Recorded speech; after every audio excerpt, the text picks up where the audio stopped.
Master and Margarita in the English translation. And just, I wish to see your scientific advisor. Where has she gone? As far as just, I told her just that I will try to help. Okay, so just a second. Let me find your presentation at first. Okay. Can you see here my presentation? It's the here. Okay.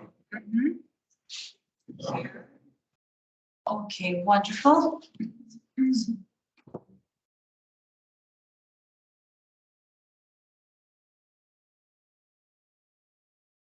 So, just from the beginning.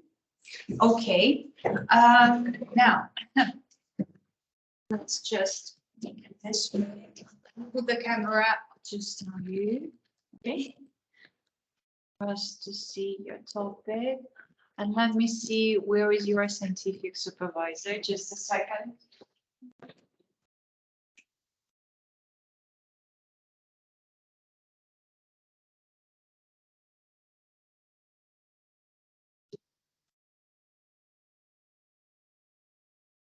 Let's start. Good afternoon, dear participants, dear colleagues. First of all, I want to thank you all for being here today and for letting me be a part of this scientific community. So let's start. The research that I'm going to present to you today is called Intercultural Interpretation of the Cultural and National Remark Lexical Units of Bulgako's novel Master and Margarita in the English translations, made in assistance with Angelica Georgina and next slide, please. Okay, here you can see the plan of the research, which consists of 5 main parts. Now we may pass on to the introduction. Okay, the purpose of my study is to reveal the terms, the interpretative theory of translation and the interpretative model of translation, to identify the reasons for the difficulty of translating lexical units with a national culture component, and to systemize national and cultural vocabulary of the novel Master and Margarita, and to analyze the ways of interpreting the national cultural vocabulary of Bulgako's novel in 2 English translations, and to find mistakes of the translators. Next slide. Here you can see the methodology and subheadings, and I think we may pass on to the introduction. Yes. As is known, translation plays a huge role in the cultural development of mankind. Translation is not just a replacement of one language instead of another one. Translation is a clash of different cultures, personalities, ways of thinking, literatures, epochs, levels of development, traditions, and attitudes. Next slide. Nowadays, the most relevant and foreground way of research in linguistics is the line associated with the problem of the so-called dialogue of cultures, where the problem of literary translation takes an important place. And worldview determines the specific features of an individual's attitude to surrounding reality and to the various phenomena of the world. But ethnic cultural background helps people not only to interact, it often causes for the collision of the communicants' worldviews. A similar situation develops in translating a foreign text. The translator and the author of the text belong to different linguistic cultures, so the translator's ethnic peculiarity and worldview are realized in the translation of the text. Our researchers know that national marked words and expressions are difficult to translate, keeping the author's feelings because they are absent and in the translator's native language. So a translator transmitting a word with national and cultural component uses an interpretative translation model. Next slide, please. The interpretative model of translation is based on the interpretative theory of translation known as the theory of sense. According to this model, the translation process has 3 stages: understanding, the verbalization, re-expression of the meaning of the text. The translator must adapt to the knowledge of the target audience. The fact that different languages have different structures requires a translation based on the meaning expressed by equivalence. Therefore, according to this model, the translator is represented as a person who performs two roles, the recipient of the source and the creator of the translation text. However, the translator's interpretation of the original unit meaning is not always correct. If the translator doesn't know the extra-linguistic background of the work, the specific features of national consciousness and national behavior will be translated inexactly, and the meaning of the translated unit will be distorted. This statement can be illustrated by the example of the translation of the most famous work of the Russian literature, the novel Master and Margarita by Bulgakov. Next slide. Here we can see the results. In Bulgakov's novel Master and Margarita, we can find a large number of cultural national nominations. They can be divided into the following groups. For example, the first one is Russian national concepts. Measures of length and measures of weight, studying food, clothing, шапка с ушами, the names of literary works, мертвые души, ревизор, горе от ума, religious concepts, иконка, лампадка, богомолы. And the second one is Soviet concepts, such as nominations of everyday life, облигации, сверхмолния, правовое отопление, nominations of social and educational institutions, various organizations, shows, угрозы, домовый комитет, водоразвитие, legal nominations, курьерский ленинградский поезд, моторный вагон А. Translating cultural and national lexemes for translators often uses calculating word-by-word methods, and they also choose an analog adapting culture names to a different language and environment. Next slide. Let's pay attention to national numeric units сверхмолния. Где тут варите? Сверхмолния вам, распишитесь. The Russian speaker reader knows that the writer mentions a telegram here, just not a simple one, but an urgent telegram. In the Soviet Union, such telegram went to the addressee for no more than 2 hours, while an ordinary telegram could go 2 or 3 days. The translation of PBR, a super Latin telegram, signed here. As you can see, PBR creates new words using calculating. But we think that only the context will help the English-speaking reader to understand what is being discussed here. And the translation of Lenny is Harrod's telegram for you, signed here. So Lenny gives an accurate translation. He translates the word сверхмолния based on its content. Next slide. We can see other examples of translation.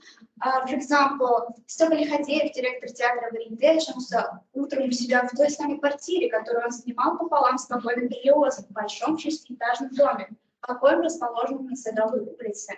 And we can see examples of both translators. PBR's translation is Stepan Lиходеев, director of the Variety Theatre, had come to his senses that morning at home and in the very apartment, which he shared with the late Berlioz in a big 6-story U-shaped building on Sadova Street. As you can see, here uses U-shaped building to explain в каком расположенном доме. This phrase. And the Venice translation is Stepan Lиходеев, mentor of the Variety Theatre, had woken up that morning in the flat that he shared with Berlioz in a big 6-story block of flats on Sadova Street. So we also see that different translators use different ways of the translation. Next slide, please. And the last example is представляю себе твою жену, пытающуюся соорудить в кастрюльке в общей кухне дома порционные судачки, а не тарелку. PBR's translation is, I can imagine your wife in the communal kitchen at home, trying to do, I don't know how to read it. And so the Granny's translation is, imagine your wife trying to cook filets de pêche and naturel in the saucepan in the kitchen you share with half a dozen other people. The fact is that English speaking readers doesn't know the meaning of words общая кухня. So translators tried to explain this by different methods. Next slide, please. Discussion. The translation of the national American units in Bulgakov's novel is difficult because many of them had become archaisms. The translators had to select such lexical units that would reflect the spirit of the past time. But the analogies they had chosen did not always reflect the national identity of the Russian culture. An adequate translation of such units plays a great part in the reader's perception of the events and the atmosphere conveyed by the famous Russian writer. Next slide. Here you can see references. And the last slide, yes, I want to thank you all for your attention and thank everyone who has encouraged and supported me. And I'll be glad to answer your questions if you have any. I have one question. So, in your opinion, what approach is better if the translator needs such notions that are not really translating, or to find some to create maybe some definition, or to just to avoid it, like it was presented in the slide, like the U-shaped building. Mm-hmm. So in the second example just avoids this phrase. Yeah, I see what you mean.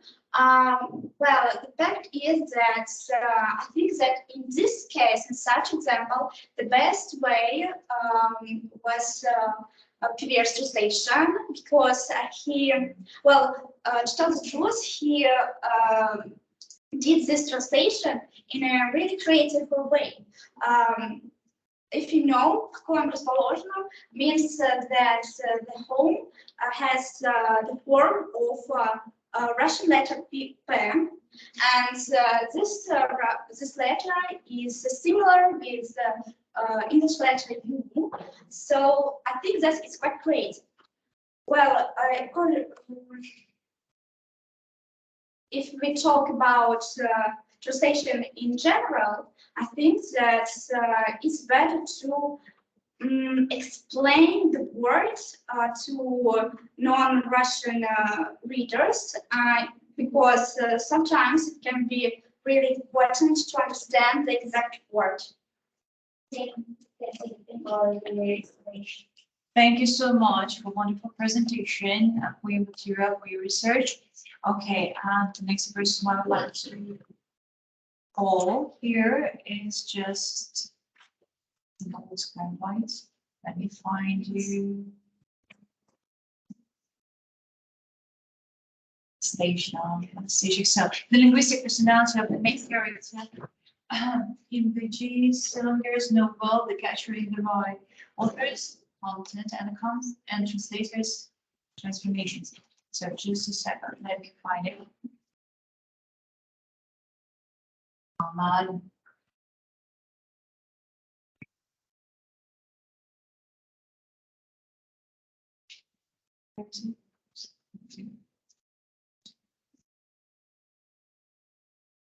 Anastasia.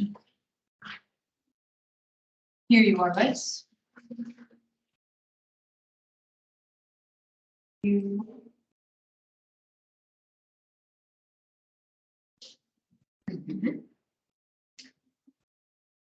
Oh.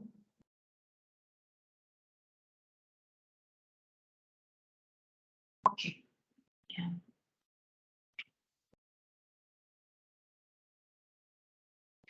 Здравствуйте, уважаемые коллеги и участники. Благодарю вас за шанс представить мою работу, и с вашего позволения я начну.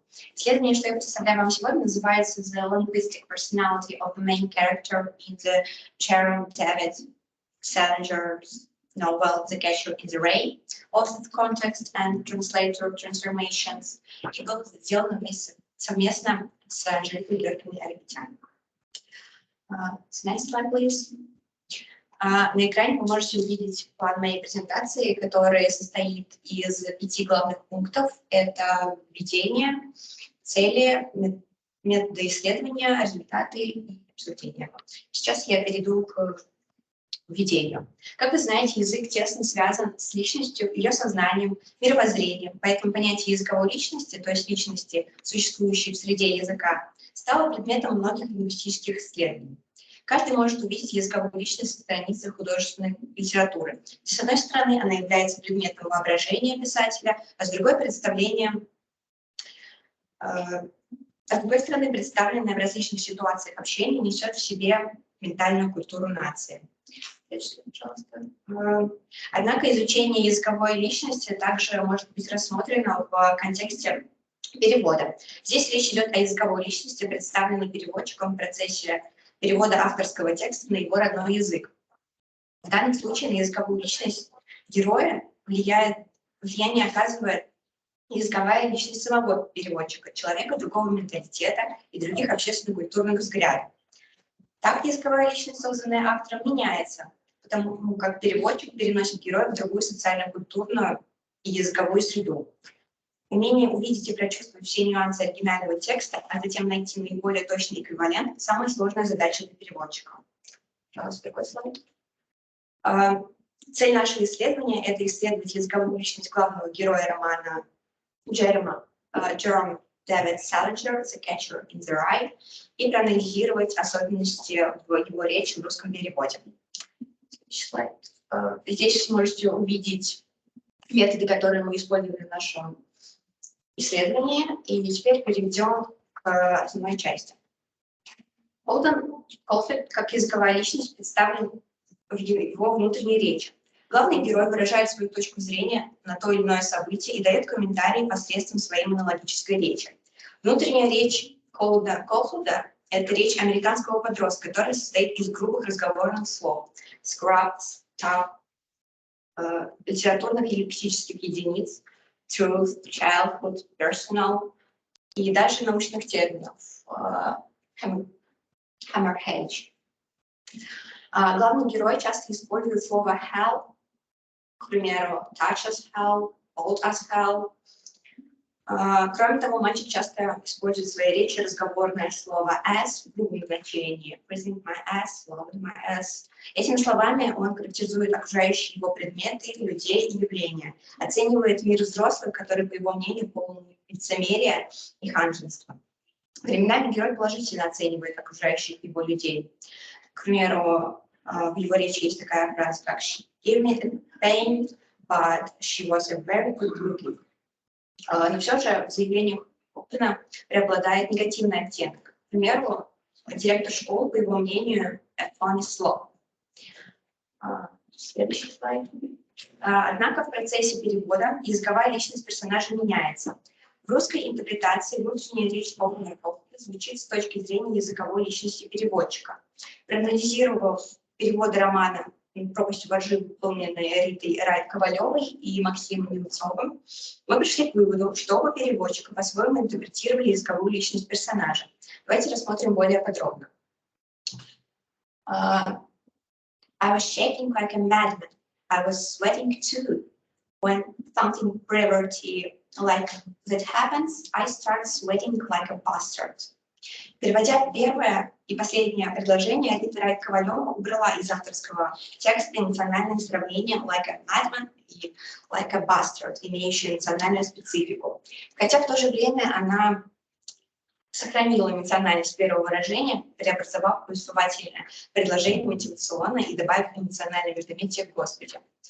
Максим Немцов, напротив, привел эквиваленты этим выразительным выражениям. Первое сравнение, like a madman, он перевел, используя дословную трансформацию. Второе сравнение – это фразеологическая единица, которая на русский переводится как «гадский», потому что переводчик не смог подобрать русский фразеологический эквивалент. Слово «извратуха» вообще не вписывается в авторскую стратегию языковой личности. Это авторский неологизм переводчика. Переводя роман Джерома Селлинджера, Рита Ковалева избегает перевода ненормативных лексических единиц. Удаляя из текста вульгарные слова, сленг и нецензурную лексику, переводчик лишает этот роман оригинальности и эмоциональной самобытности. Речь американского подростка не должна быть интеллигентной литературной. Для него литературный язык – это атрибут взрослого мира, который Холден ненавидит.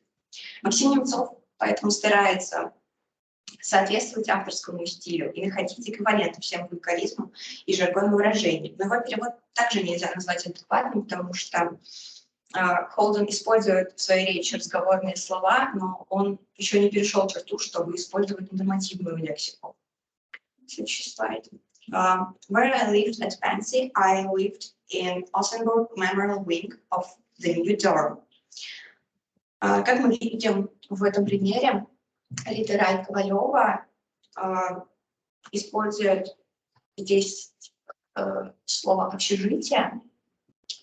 Это литературное слово, в то время как Максим Немцов приводит эквивалент, встречающий в российской студенческой среде, это общага. Его перевод ближе к стилю автора, потому что слово «общага» — это русское сленговое слово, и слово «dorms» — это американское сленговое слово. Следующий слайд, пожалуйста. Таким образом, анализируя интерпретации переводчиками языковой личности главного героя роман «Селлинджер над пропастью Паши», мы пришли к выводу, что ни перевод Риты Ковалева, ни перевод Максима Немцова нельзя назвать совершенным. Перевод Риты Ковалева выполнен в лучших традициях русской переводческой школы, но речь Холдена в ее переводе — это речь интеллигентного мальчика, который говорит правильным литературным языком. Что касается перевода Максима Немцова, чтобы сохранить авторский стиль, он старается найти эквиваленты всем вульгаризмам и жаргонным выражениям, что делает речь главного героя естественной. Но, вкладывая грубые слова в уста главного героя, он убивает языковую личность, созданную американским писателем. И здесь вы можете видеть референсы, на которые мы опирались. Спасибо за внимание. Если у вас есть вопросы, то на них ответить. Да. Вот и все-таки какой перевод, вот, допустим, я хочу почитать на русском языке, перевод мне какой-то из этих двоих все-таки порекомендуете или какой-то искать другой эквивалент, другого переводчика? Вообще, как я знаю, есть еще вроде бы только один переводчик. Это Сергей Махамов, если я не ошибаюсь, но его тоже перевод считают несовершенным. Вот. Ну, это зависит от того, какой вы больше предпочитаете. Если вам нравится больше литературный язык без цензурной лексики, то вы можете читать перевод Риты Ковалева. Его обычно читают классическим. Вот. А также можете и рассмотреть просто для общего кругозора и перевода Максима Немцова. Спасибо.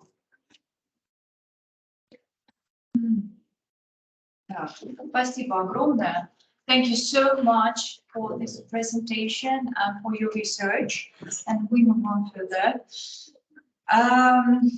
According to our channel, we have Sofia Susina, translation techniques used in describing the appearance of a character from English into Russian. But just, do we have her here? Seems that no, we don't have her. So Anna Urupina. Anna Urupina is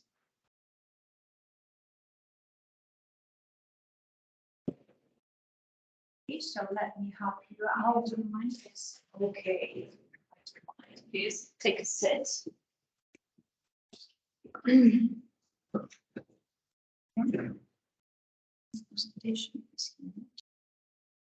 It should be. Let us find it. Yes, it's the okay.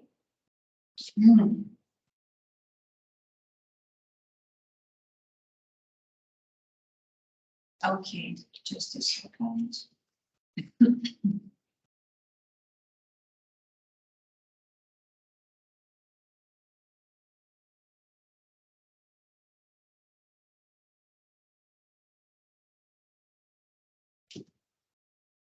Okay, good evening, dear participants, and I would like to start with the topic of my study course. It's called Translation Strategies from English into Russian, based on Oscar Wilde's author's tale, The Selfless Giant.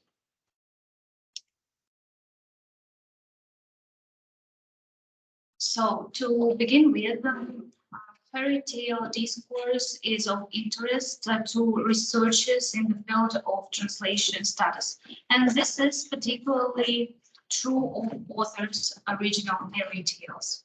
Of course, translation of literary text requires a number of special features.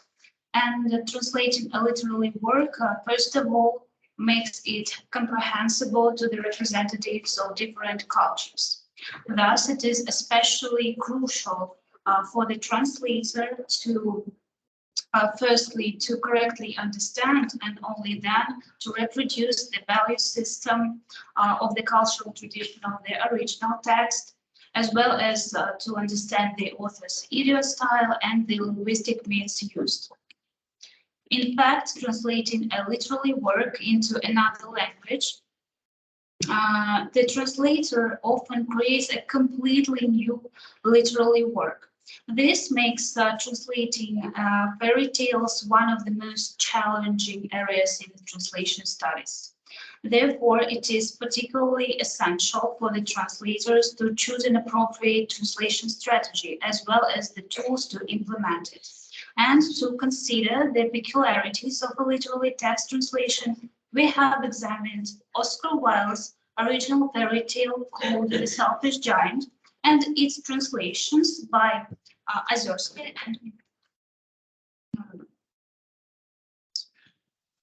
and the main objective of the research was to identify and analyze the specifics of translation strategies on the example of this fairy tale. As a research material, we primarily used the text, the original text of Oscar Wilde's English fairy tale, The Selfish Giant, as well as its translations into Russian by Azorsky and Minaiva. And the outlined objective required to use such methods of linguistic research as comparative and component analysis. The first method was used, of course, to compare the text of the original fairy tale and the text of translations. And the second one was applied to determine the significative units found in the text and appropriate translation strategies. And now let me move to the result. First of all, some theoretic aspects. A translation strategy is both a translation decision-making process and a selection of a pattern of action. And the need of using such strategies occurs when a translator encounters any difficulties while translating. Translation strategies imply certain operations in the translator's mind, and we have studied several interpretations of translation strategies in the academic field. And here you can see some of them on the slide. So some scholars defined the strategy as potentially conscious plans for solving a translation problem, while others as a kind of translation thinking that underpins the translator's actions. Additionally, we studied some classifications of translation strategy. For example, Venuti identifies a distinction between local and global strategies, and he thinks that global ones contain domestication and foreignization strategies. The former involves adapting the source text to the culture of the target text.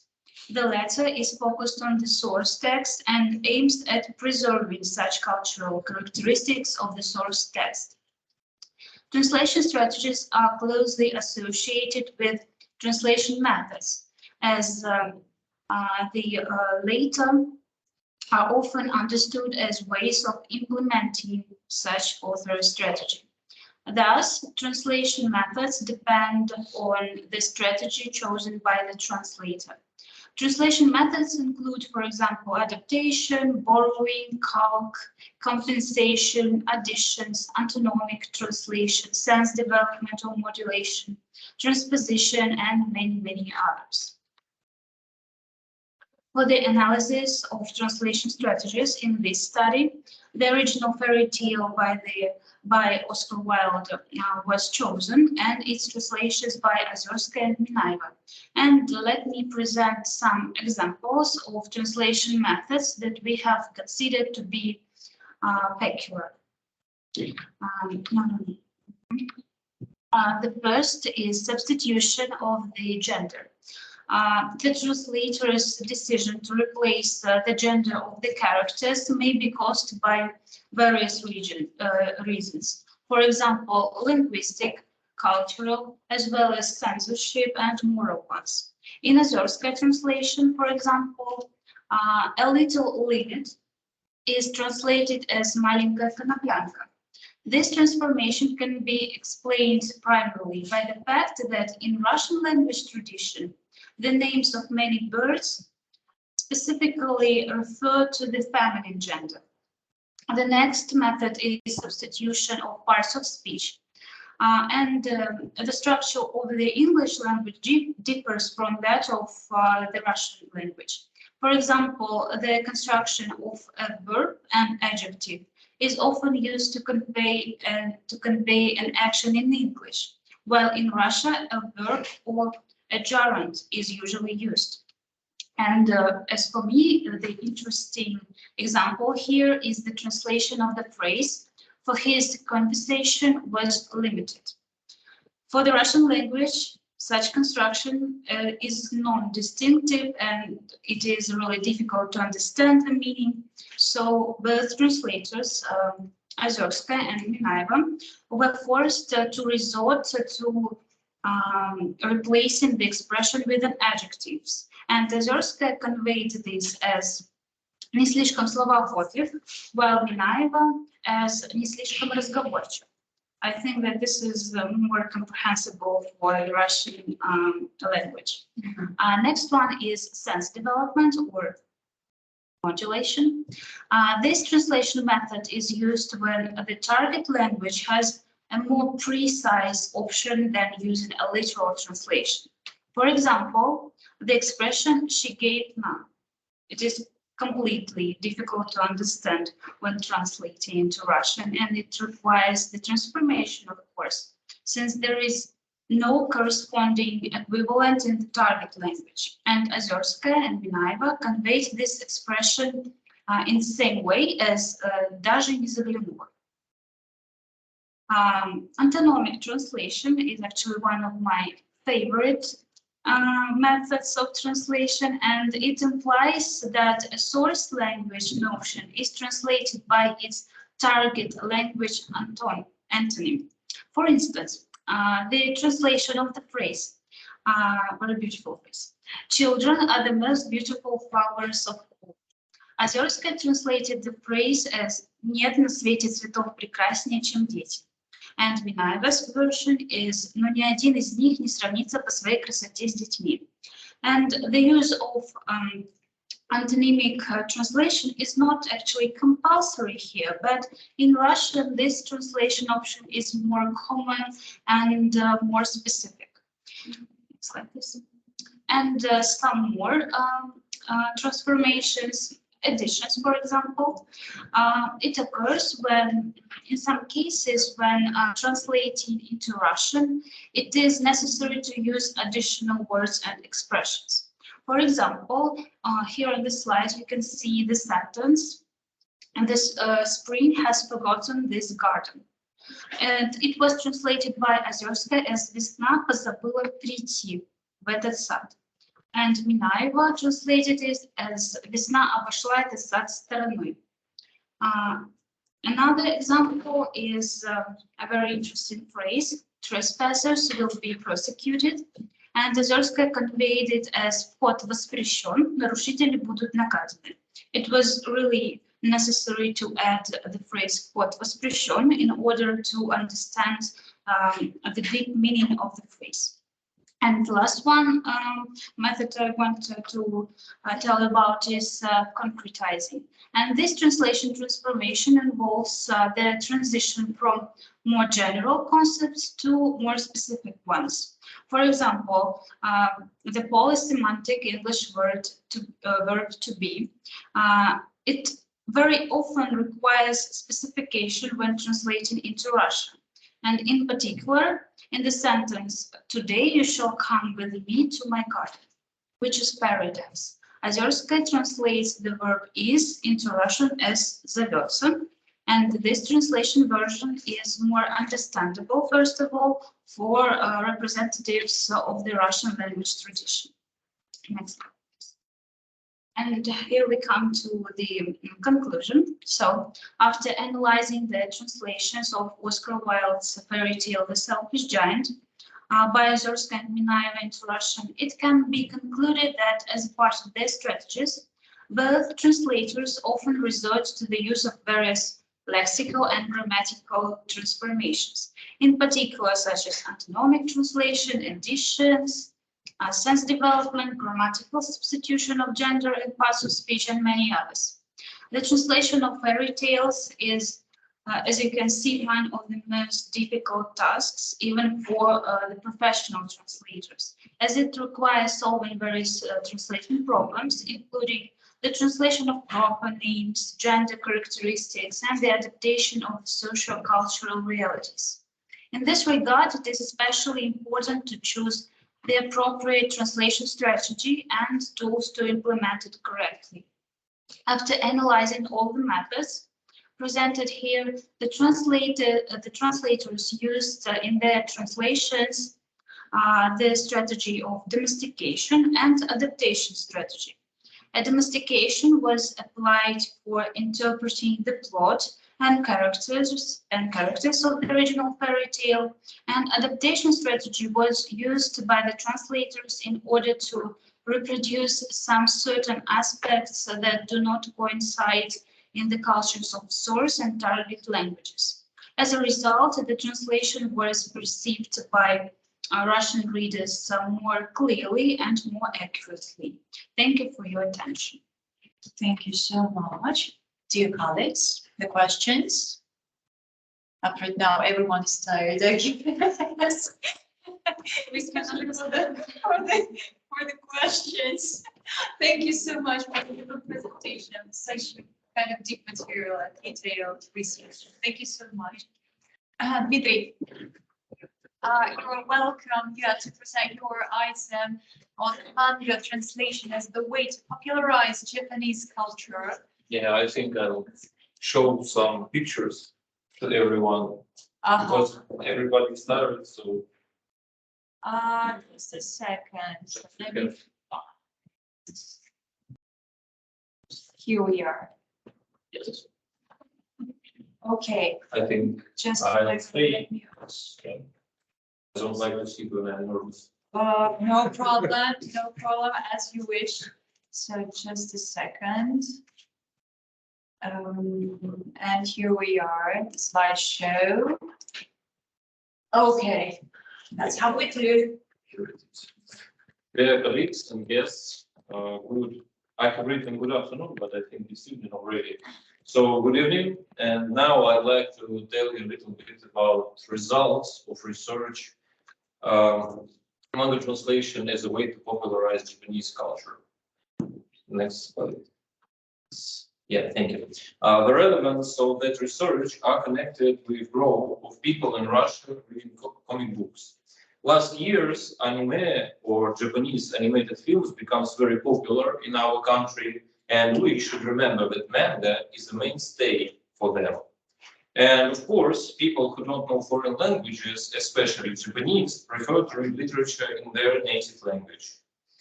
And can I please ask you? Thank you. No problem. The purpose of the study is identification of the features in the translation of manga, which could help translators in their future work with this genre of literature. Yeah, thank you. During our work, we analyzed literature of authors who are specialists in manga and Japanese culture at all. We also decided to find out the popularity of manga in Russia and trace its history from the very beginning till 2022 year. And now, yeah, you can just stop another one time. Yeah, thank you. Okay. And now let's talk about our results, starting with increase in manga publishing houses.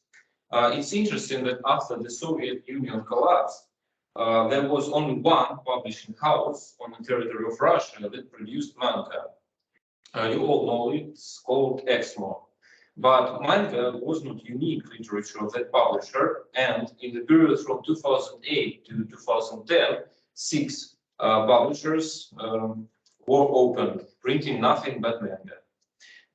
This is due to the fact that anime began to be shown on television, which caused a huge number of fans in our country. And again, thank you. After that, such an increase forced Russian authors to create their own illustrated works. The most famous still is in Russia is Major Grom, which is inspired by American comics, Japanese manga, and French band dessinée. And the next slide, please. Yeah, thank you. Here you can see manga translation features, and next we'll look at an example of each of them. The basis is the work of Osamu Tezuka, Kitarubeki Sekai, who is the ancestor of manga in Japan. Yeah, thank you, and again, thank you very much. Toponyms or proper names. It's necessary to tell you that Japanese language has 2 different alphabets, one for Japanese words and another for borrowings. And here you can see a word written by katakana, the borrowing alphabet, and here is the name of a cruiser, as you can see on the picture, Nekoirazu. It is very consonant with Russian name Nikolai, and can give us reference to cruiser Aurora, the Russian architecture. But if we use Japanese language, Nekoirazu has the meaning, and it is red poison. So translators should think about it during his work. Yeah, thank you. And again, thank you. Realities. We all know that realities are connected with culture. It could be a culture of original country like Japan, but here I'd like to show you Hakucho no Odori. As you can see on the picture, a boy dressed up like a swan, and he's going to show us a swan dance. This is a reference to Pyotr Tchaikovsky's Swan Lake in Russian culture. Thank you. Okay, thank you very much.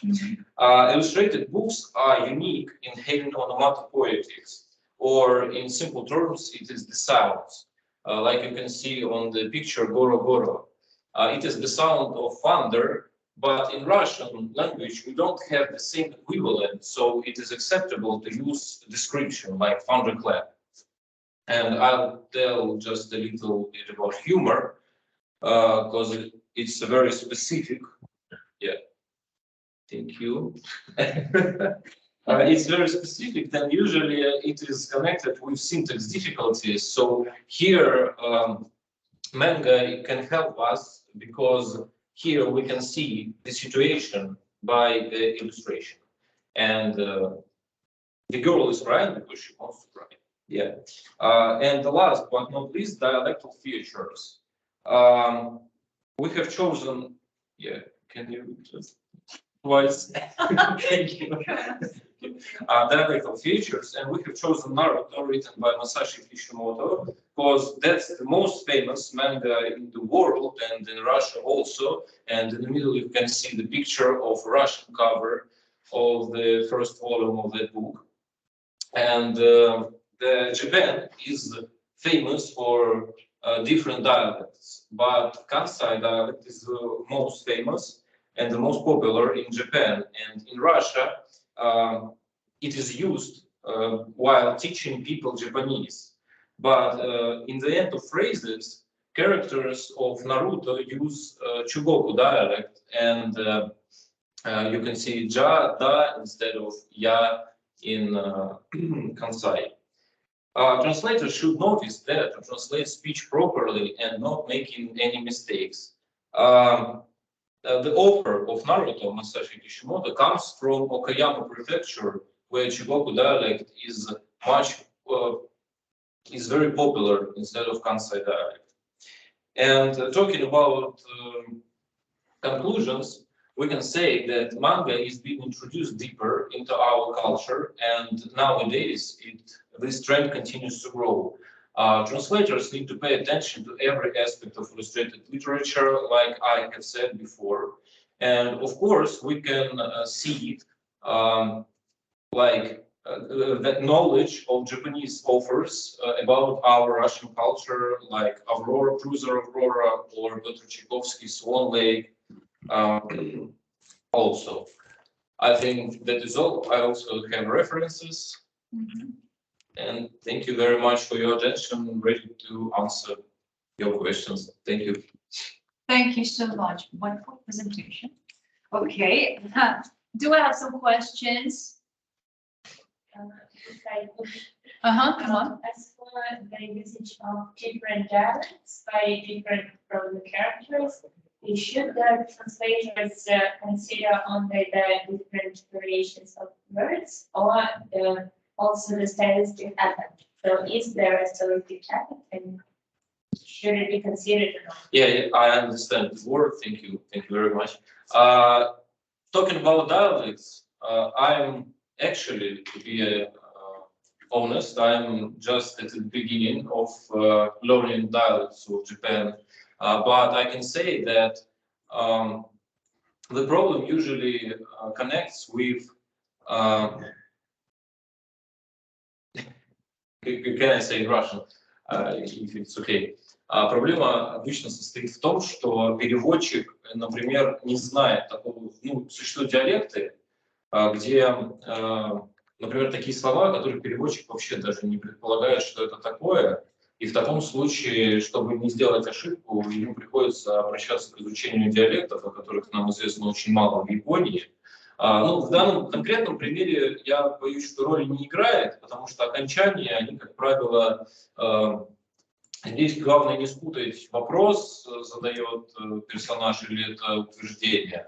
Но существуют, конечно, и особенности различия в словах, которые могут быть чреватыми для переводчика. Но, как правило, такого вроде... мое личное знание пока не было. Да. Спасибо. What are the perspectives of your research? What might be the next? I mean, the continuation of this kind of. Actually, I want to talk to my scientific supervisor, but the dialects are the main purpose of my study. Would you take the specific dialects? I don't know yet. There are too many dialects in Japan, so I don't know yet. We know nothing about them. I think it's just a little bit. So I think if I choose one dialect, it should be Kansai dialect, the most famous one, the most usable, as I can say. So the one to see. Yes. Because in Russia, in Russian universities, people study the Kansai dialect. It's like English. It's like British English, I think, for English language. Yes. Maybe even you should just try to find something even more rare. Yeah. Maybe. As far as just this one is being studied now. Yeah. Maybe just you should focus then on something more rare. Like Hokkaido, the north.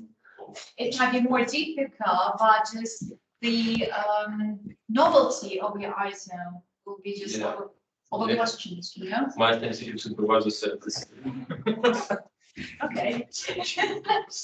Thank you so Thank much. you so much. Thank you so much for your presentation.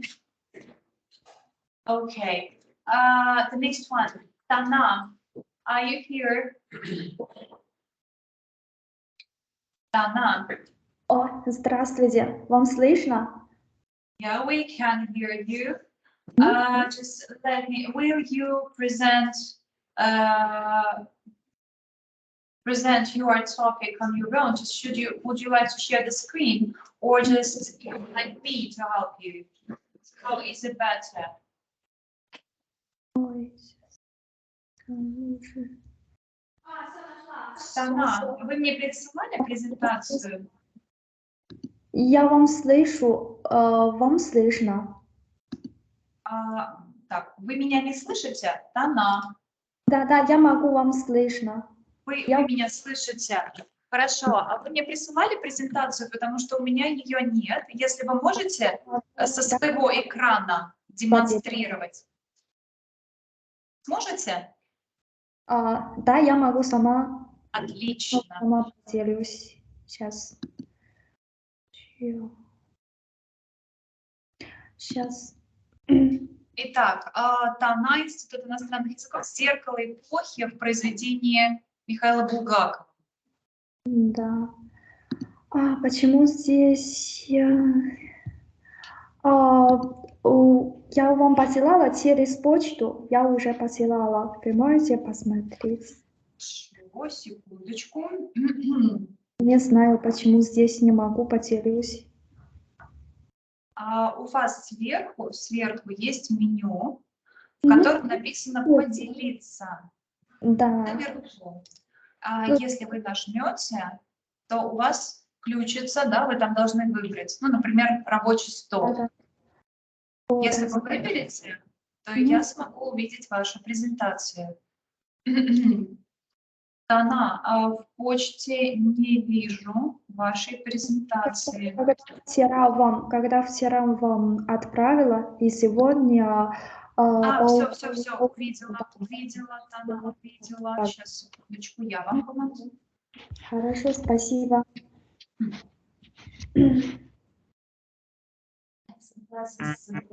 I know.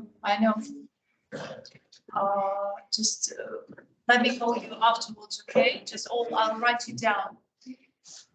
Okay, so the slideshow, and just here we are. Let's share the screen. And just here we are. Can you see the screen? Да, могу.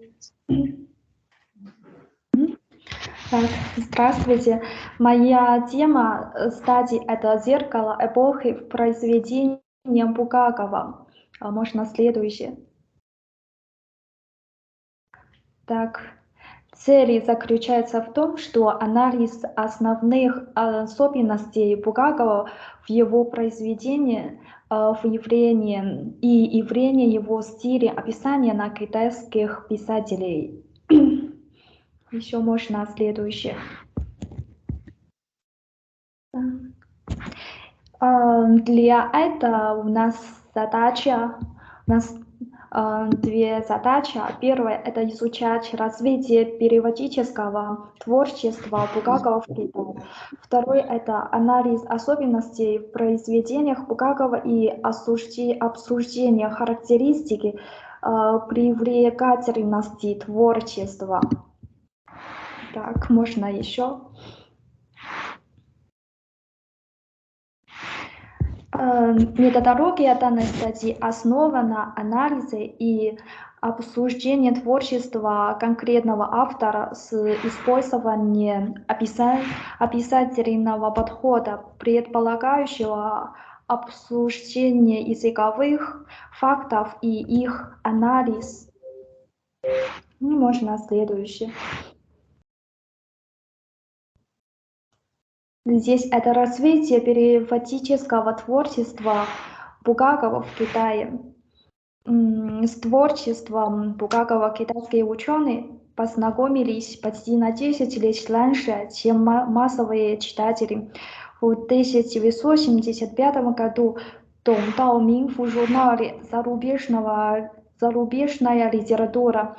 Недавнее развитие» опубликовал свою первую в Китае статью о Булгакове под названием «Советские писатели Булгаков и его мастер и Маргарита». Со середины 80-х годов прошлого века имя Булгакова постепенно становилось известно китайским исследователям и любителям русского советского литературы. Можно следующее. Следующее будет его самые типичные особенности для китайских писателей включают следующие. Первое это использование пространственного воображения в произведении Булгакова. В произведении автор соединит маленькую сцену и большую сцену, чтобы подвинуть развитие истории.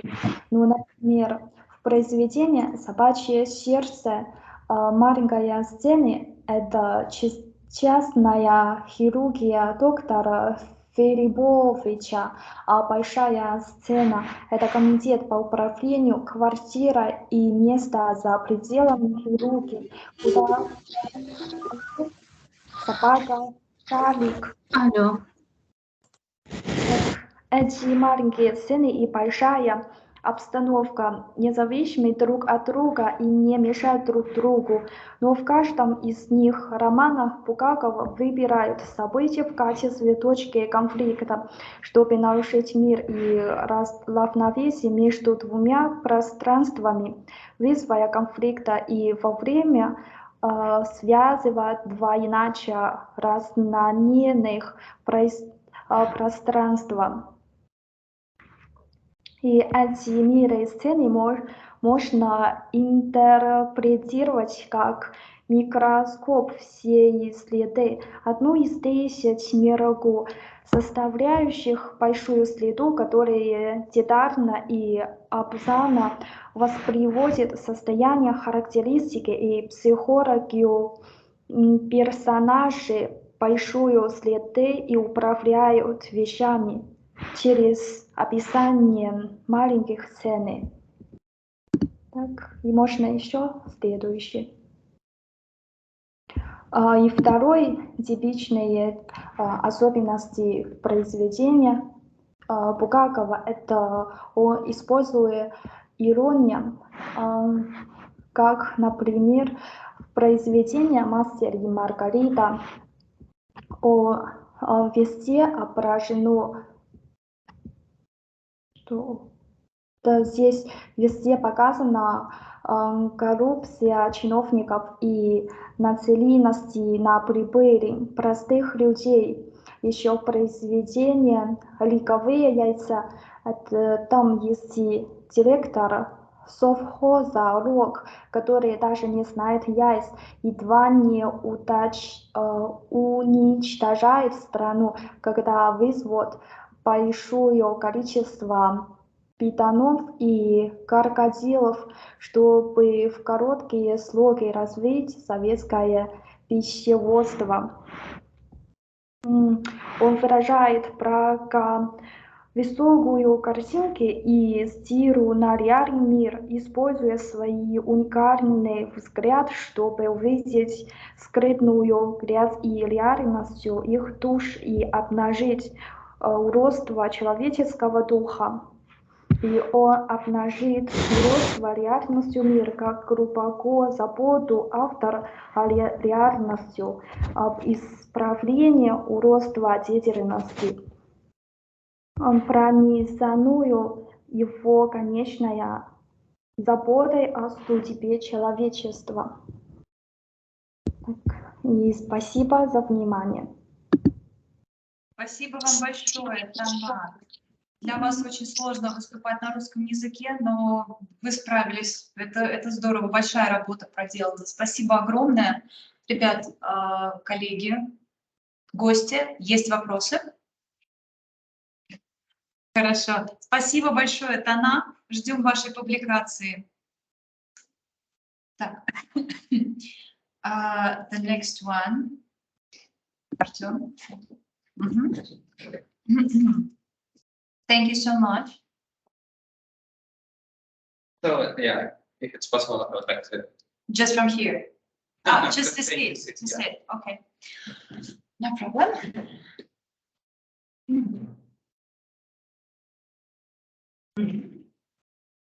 So, let me find your presentation.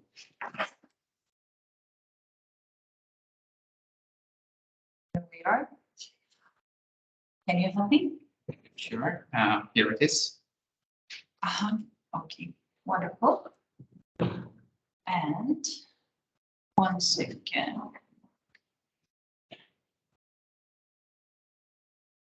Okay, and the slideshow. Would you like to help with this? Okay. Mhm. So, dear ladies and gentlemen, dear colleagues, I would like to, I'm glad to share with you the results of my research. And the topic of my research is video game localization as an issue in modern linguistics. And it becomes pretty clear from the title that the main object of my research is the localization as a process and localization of video games in particular.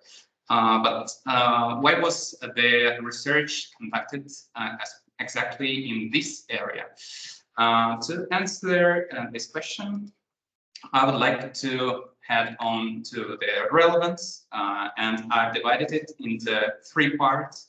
So first, it is an undeniable fact that game industry is developing, and it's developing quite rapidly. So it requires a rethinking of old localization approaches. Moreover, localization is a multifaceted process that involves several areas of expertise. In the localization process, it is also quite essential, quite imperative to take into account all the cultural characteristics, cultural features of the target audience. Based on the relevance, the objective of the study was formed. So the objective is to identify the main ways to overcome difficulties in the process of video game localization. So to achieve these objectives, the following findings were made. So let's take a look at the localization as a process. As a whole. So what is the difference between localization and translation? Many people think that these 2 processes are actually the same, and they use them as synonyms. But some scholars guess that localization is a bit a different process. So localization is based on locales. So what is locale? Locale is a term in programming, which means a set of specific user parameters of user's region. So here we can include the region itself, the language, and some additional parameters like date and time format, number formats, and so on. During the process of localization, localizers should take into account the locale data. And if we speak about translation, translation is some kind of more direct interpretation of the original message, rather than localization is compliance with the specific particularities, specific features of the target audience. So it is normal when localizers replace some fragments, they may even omit them, if it stays in the framework of the locales and the audience for which localization who localization is made. Let's head on to the localization of video games. The golden rule of video game localization is to consider not only the features of some region, some audience, but also to consider the features of the game itself, because there are a lot of features in different games. And here we have some video games genres, and each genre also has some subgenres. And each genre and subgenre has its own features, in example, characters, plot, the universe of the game, and so on and so forth. I've provided some examples in my study, and let's take a look at one of them. That's a perfect example of how locales are used. It's more about translating, localizing numbers rather than words, but still it reflects the localization. So on the left side, we see the original text, the original description, where it is said about dollars, so $39.99. And in Russian version, localized version, we have 99 rubles, 99 kopecks. So translators didn't try to make a translation correct. They tried to make it more understandable and close to the target audience, which are Russian people. So they didn't convert in somehow an amount in dollars to the exact amount in rubles. They just replaced it. So here was used a partial replacement of a fragment of the description of the text. So we can make a conclusion, and I've divided conclusion into two main points.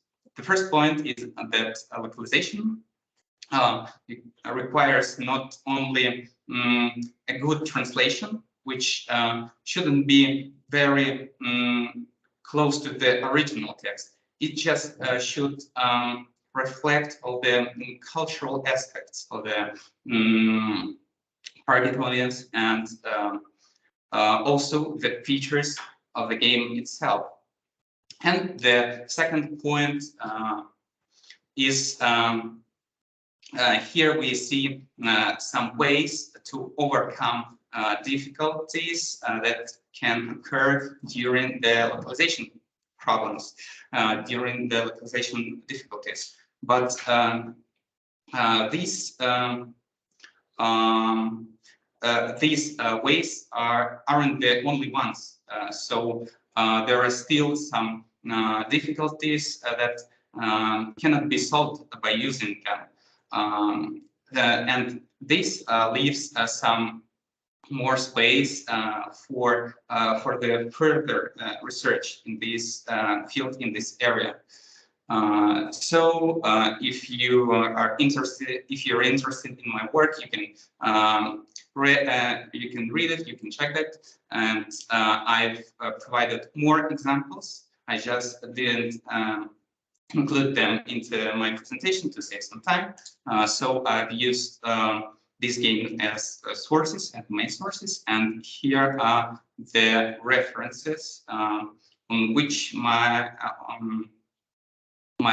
study is based. So thank you for your attention. If you have any questions, I would be glad to answer them. Okay, let me ask you just one question. Do you plan to expand the material you are taking? How many games will you plan to take for writing thesis by the end? For my thesis, I think of taking several games from one developer. So I can analyze them. I can use some variants of localizations that were used in them, and to can play them. Are there these specific games you've presented us? Just will you work? Yeah, these games will be included in Ah, my will be. further thesis. Okay, thank you so much. It Thank was you. very just informative. Okay, I see. Thank you. Well done. And here we have just not so much people left. Right, just let's see what we have here. Just a second.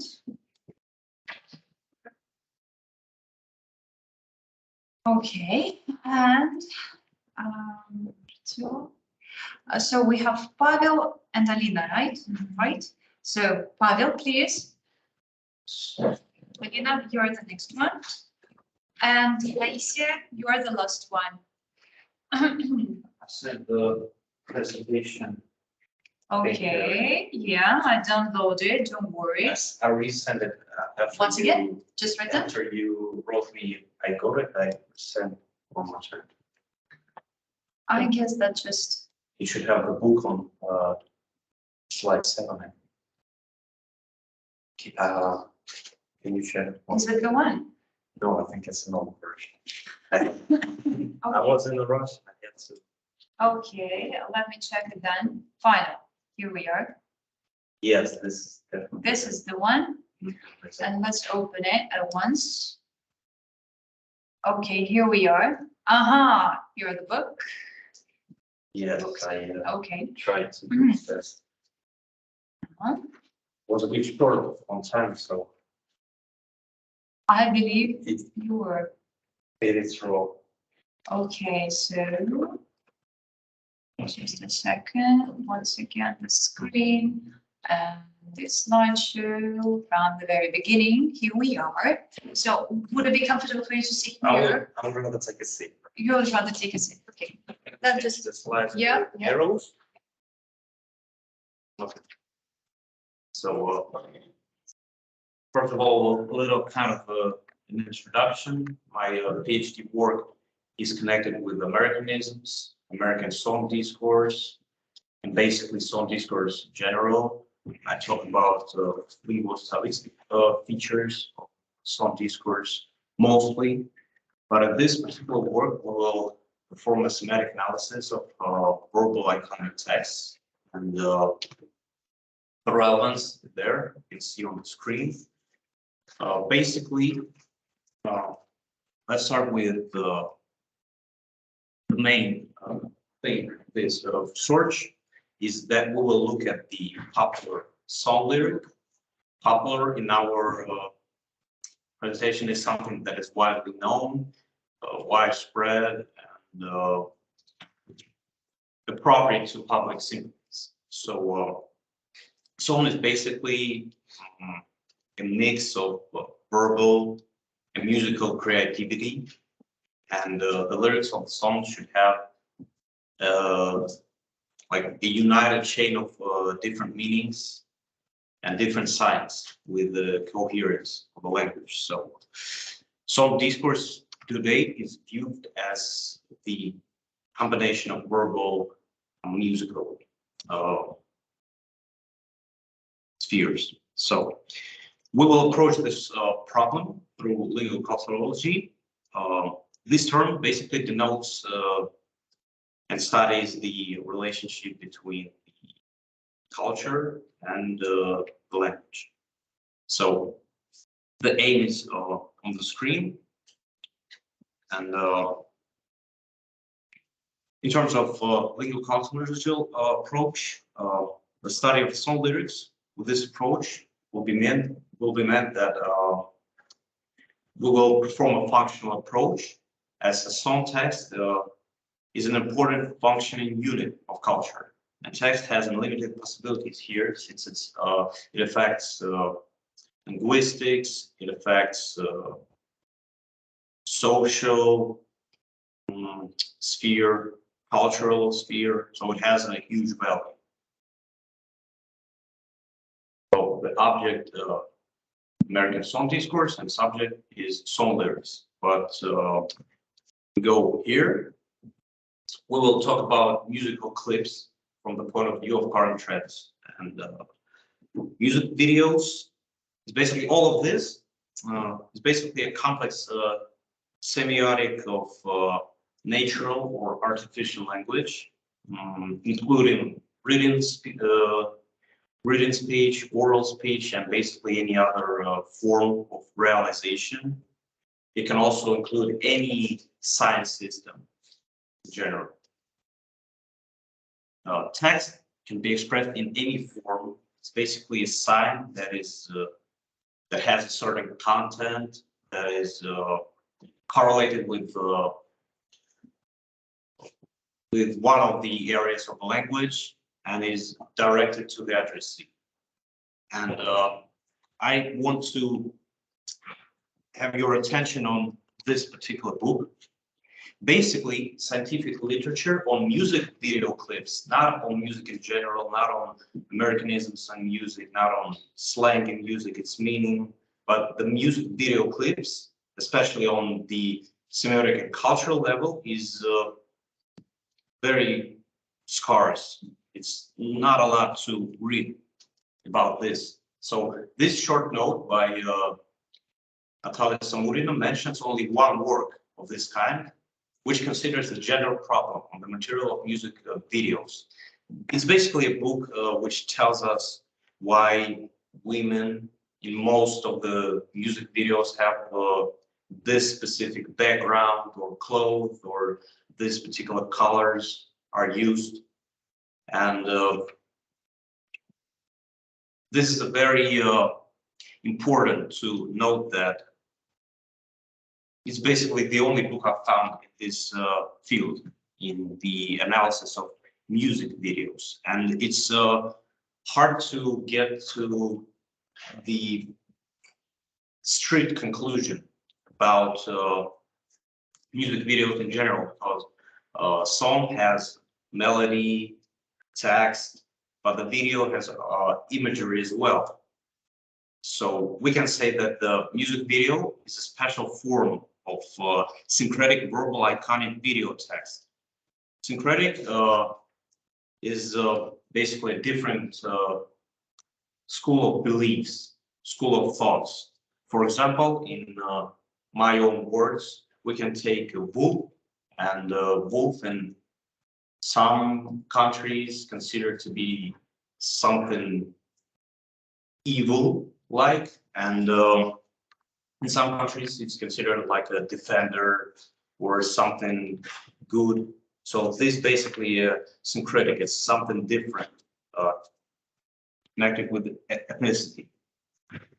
So music video can fulfill a communicative function, expressive function, aesthetic function, basically any function. And it does that through interpenetration and interaction of two fundamentally different semiotic systems. For example, verbal and non-verbal.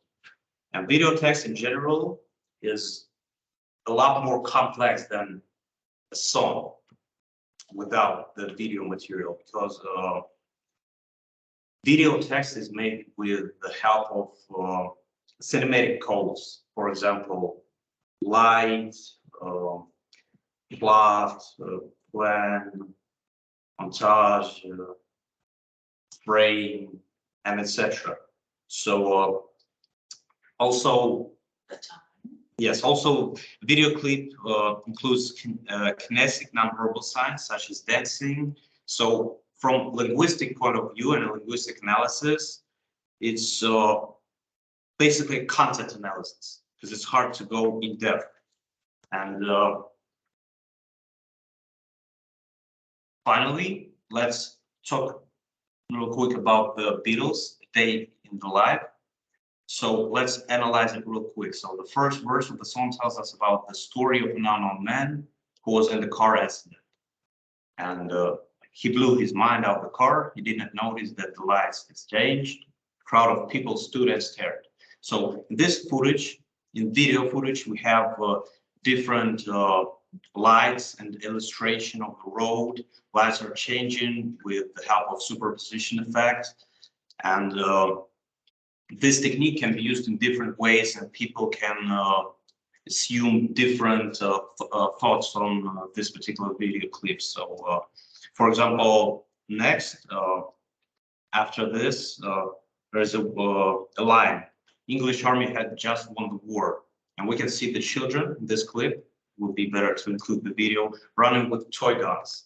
This can be considered as a speech play, basically. And to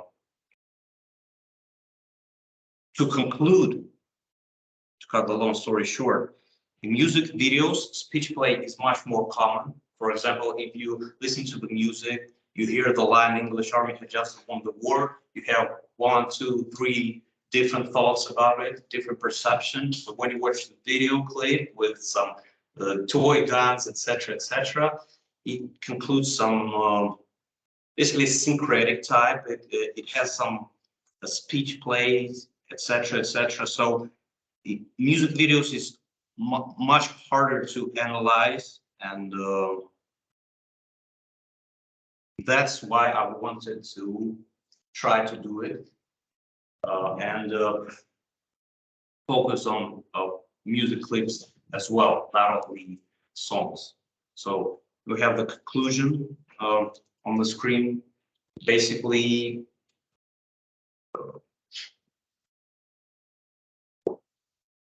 means of any plays, videos, songs can be very diverse, but in music videos, speech plays are much more common, and it's hard to analyze it, especially from the linguistic side, because of the perception of different perceptions of different people and cultures. So I think that's it. Thank you for your attention. Thank you so much. A bit slow. Just. Can you specify a bit? Will you concentrate your attention on the concepts, on specific concepts, like you did like the example, the wolf? Will you take specific concepts for just your future research? Yes, I will do that 100%. I'm planning to do more examples of music videos and to go in depth, because I just wanted to. The main theme of this article is to talk about the lack of literature connected with not the music in general, but the music videos in general, because music video is much more diverse. It has lots of more signs, and it fulfills much more functions. So I just wanted to go with the analysis. And later, I'm planning to go in depth with more examples and more analysis. Thank you so much. Questions? No. Thank you so much. Okay, now, and just we're close to the end. So, how would it be comfortable for you to present the item? If you don't Sitting? mind, yes, I will do it all myself. Okay. First of all, I'm searching for your presentation. Can you introduce yourself? Yes, of course. So my name is Alina Retichkina, and today I'm going to tell you about taboos. And the theme of my work is interpreting taboo strategies in the transfer of taboo language.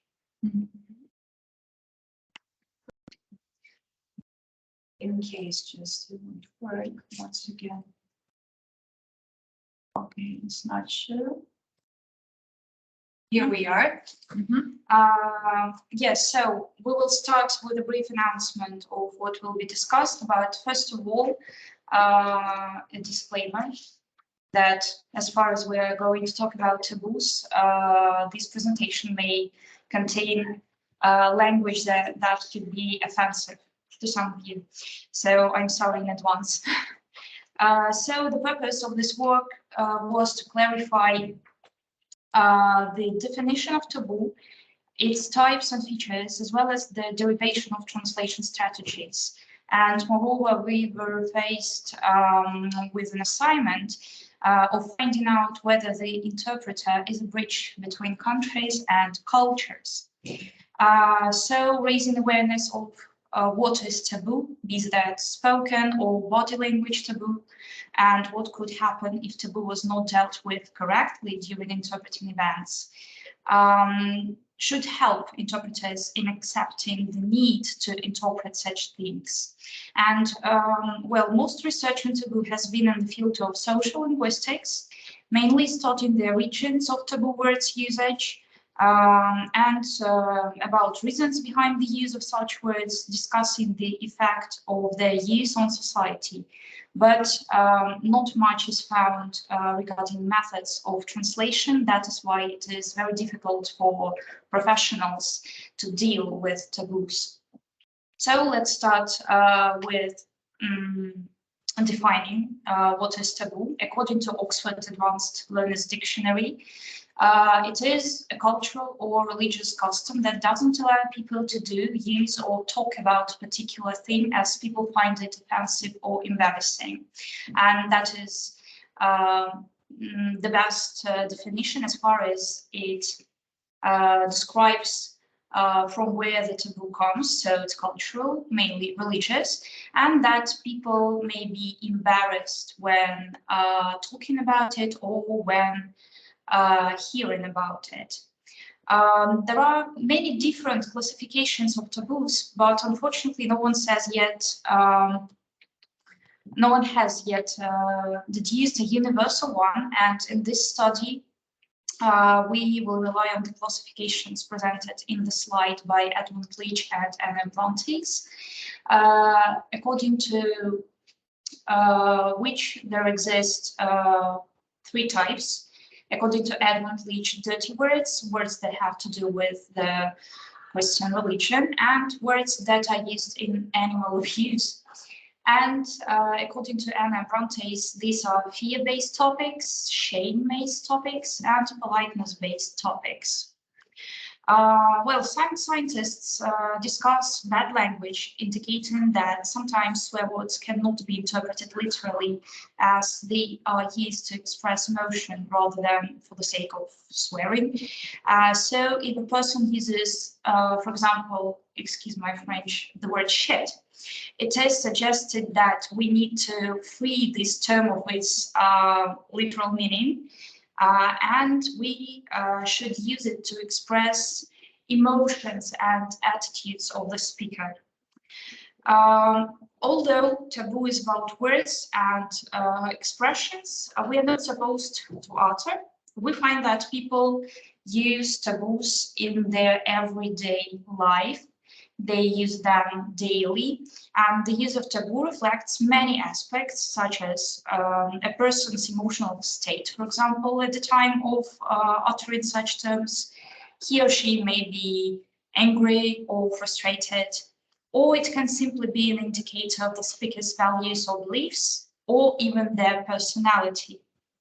The importance of recognizing taboo terms and the ability to handle their interpretation in a sensitive manner stems from the fact that misunderstandings could easily arise when members from different communities meet and converse.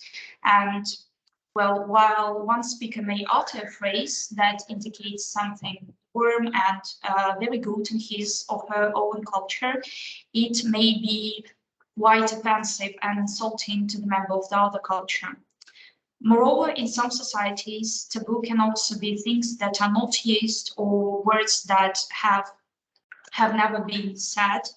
And this adds another difficulty when researching this topic, because as how can one interpret something that has not been ever uttered?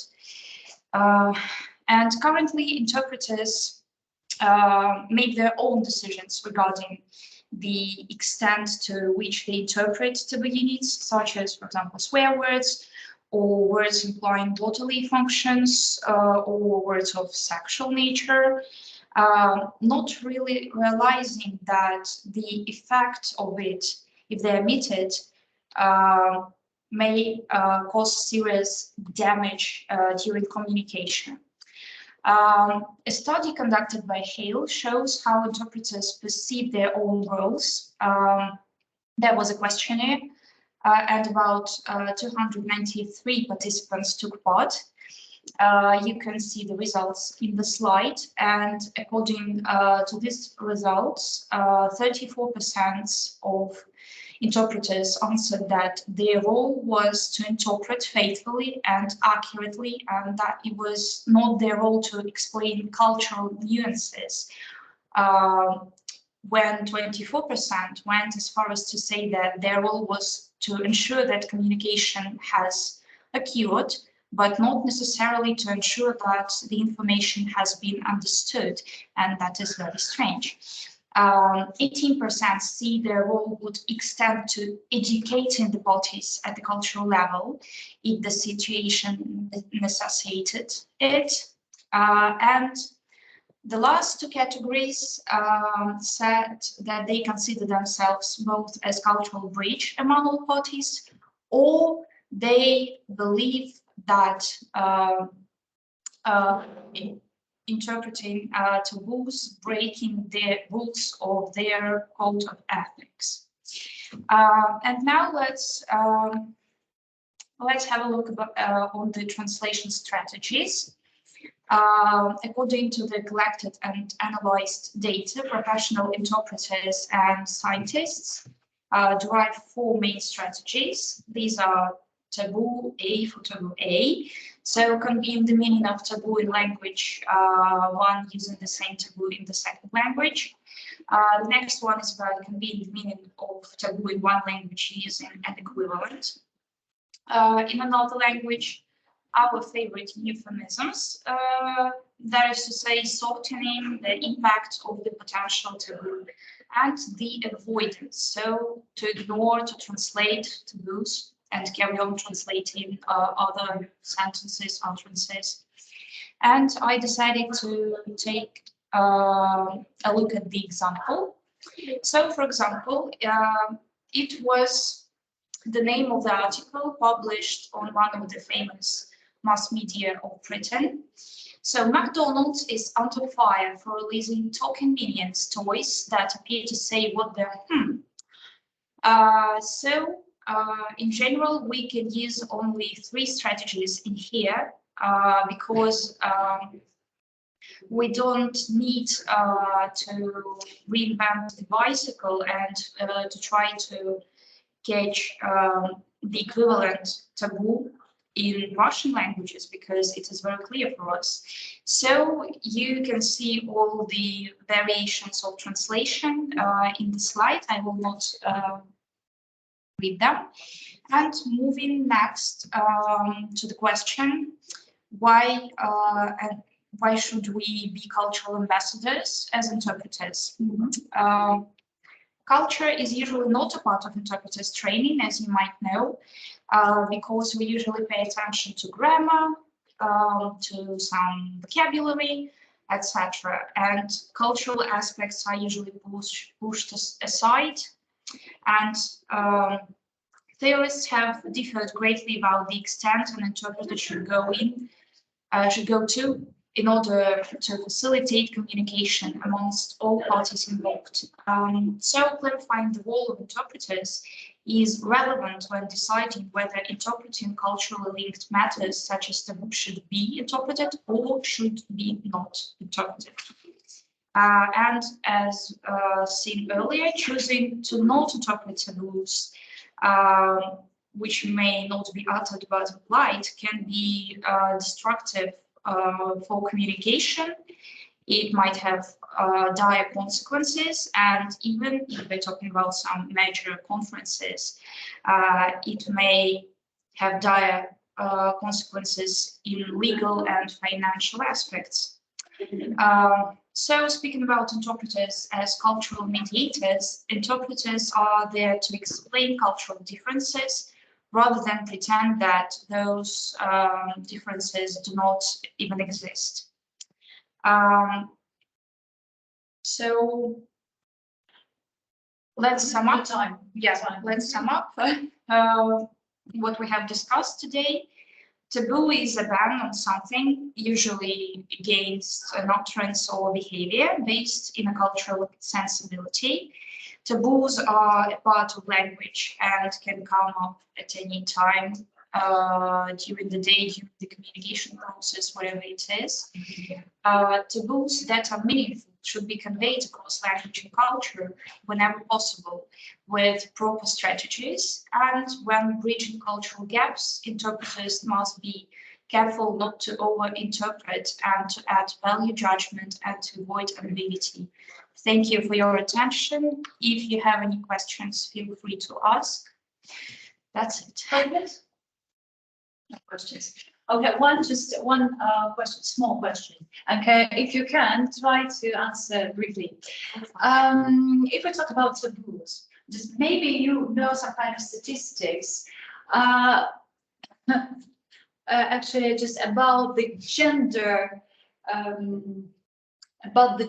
prevalence of the taboo word usage.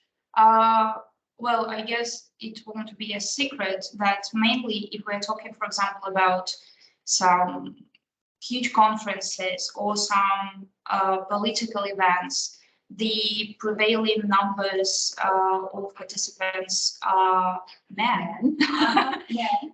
They are supposed to have more issues while giving their speech. So for them, it is more difficult to omit taboos and taboo themes. So I would say that men usually use more taboos in their speech. That's very interesting just to see it, the statistics, like what percentage, how can it be counted? Okay, that's just the idea for your future, maybe for your future researches and surveys. Thank you so much. Well done, thank you. And the last one, Taisia, tell me please, just are you here with us? Yes, I'm here with you. Can That's you see wonderful. me? Can you hear me? I can't see you yet, though just, Still, I can't see you.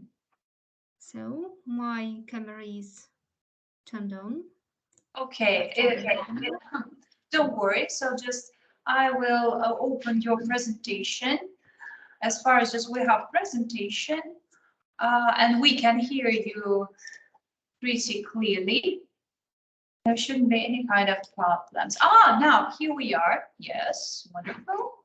So the screen. Let me demonstrate the screen, and just here we are. The last but not the least one. Okay, so please, at first, just introduce yourself and then just start presenting the topic. Okay, so thank you very much for the opportunity to present the results of the study here. So the topic of my study is overstatement, social linguistic approach in understatement and overstatement strategies in the character speech on the example of Jane Fallon novel Queen Bee, and my scientific advisor, Natalia Fedorovna Mikheeva, Doctor of Philology and Professor. So the next slide, please. Okay, so thank you. The aim of the paper is to analyze the communicative strategies in the speech of the characters in the modern English novel from the social linguistic point of view. So thank you. The next slide. The study focuses on the importance of highlighting the communicative strategies of understatement and overstatement and their insufficient study in the English speech of the 21st century. Okay, the next slide. The material of the paper is the work of fiction by the modern English writer Jane Fallon, Queen Bee, which contains of 430 pages. 140 contexts are depicted in this book with the ritualized understatement and overstatement strategies in the character speech. Here you can see the cover of the book. Talking about results, the next slide. Talking about results, the research presents the speech strategies analysis of understatement and overstatement in the modern novel Queen Bee of the British writer Jane Fallon. The connection between the peculiarities of the British national character and the choice of certain strategies by the participants of communication is revealed. The next slide, please. And I would like to present you some examples. So the first one is the distancing strategy. It's the example of an understatement strategy. The function of the strategy is to preserve the personal space and autonomy of the participants in the communication. Here you can see the example. Sorry, that sounds really noisy. It's just if you have the secret to being able to survive doing nothing, I'd love to hear that. In this example, Fernie, the interlocutor of the main hero, is a nanny. And in the conversation with the main hero, she is frank and says that she is going to quit and will not work anywhere. Laura, the main hero, on the other hand, is interested in how a simple nanny can live without working. She apologizes for being assertive, so the word sorry, and tries not to put too much pressure on her interlocutor.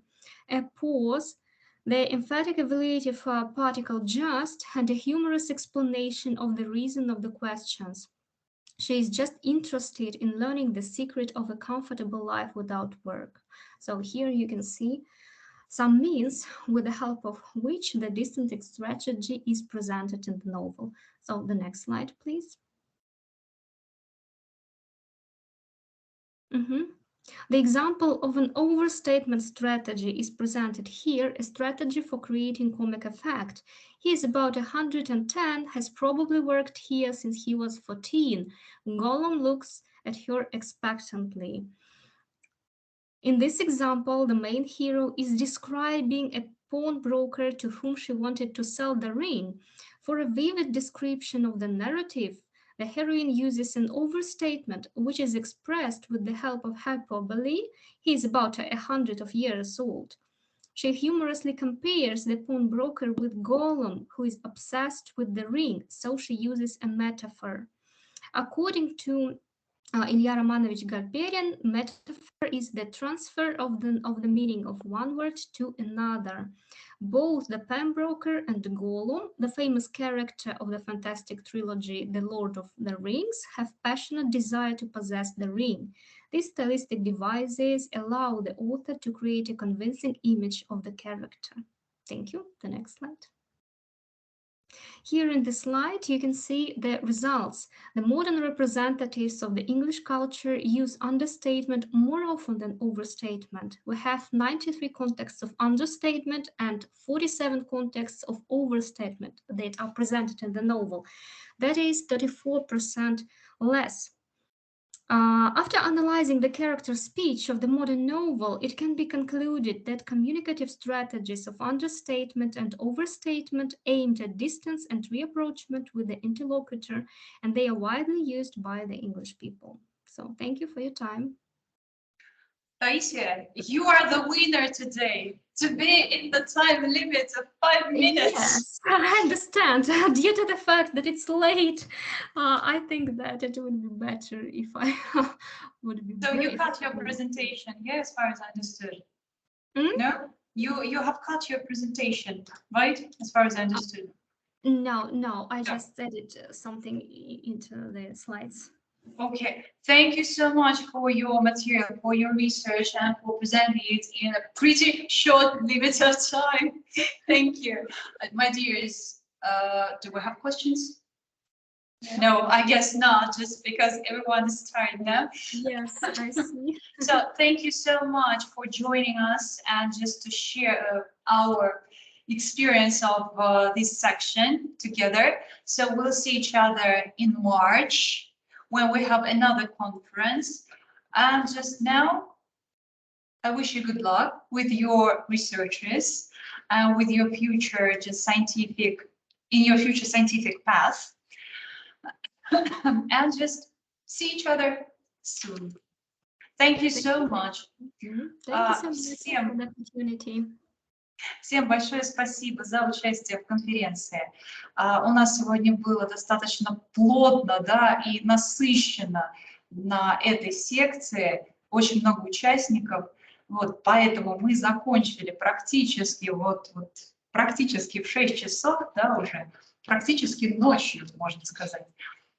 Поэтому будем рады всех видеть на следующей конференции, которая пройдет в конце марта. И после данной конференции, соответственно, мы ждем публикации нашего замечательного сборника в ближайшее, надеюсь, время. Спасибо всем за участие и всего хорошего. До свидания. До свидания.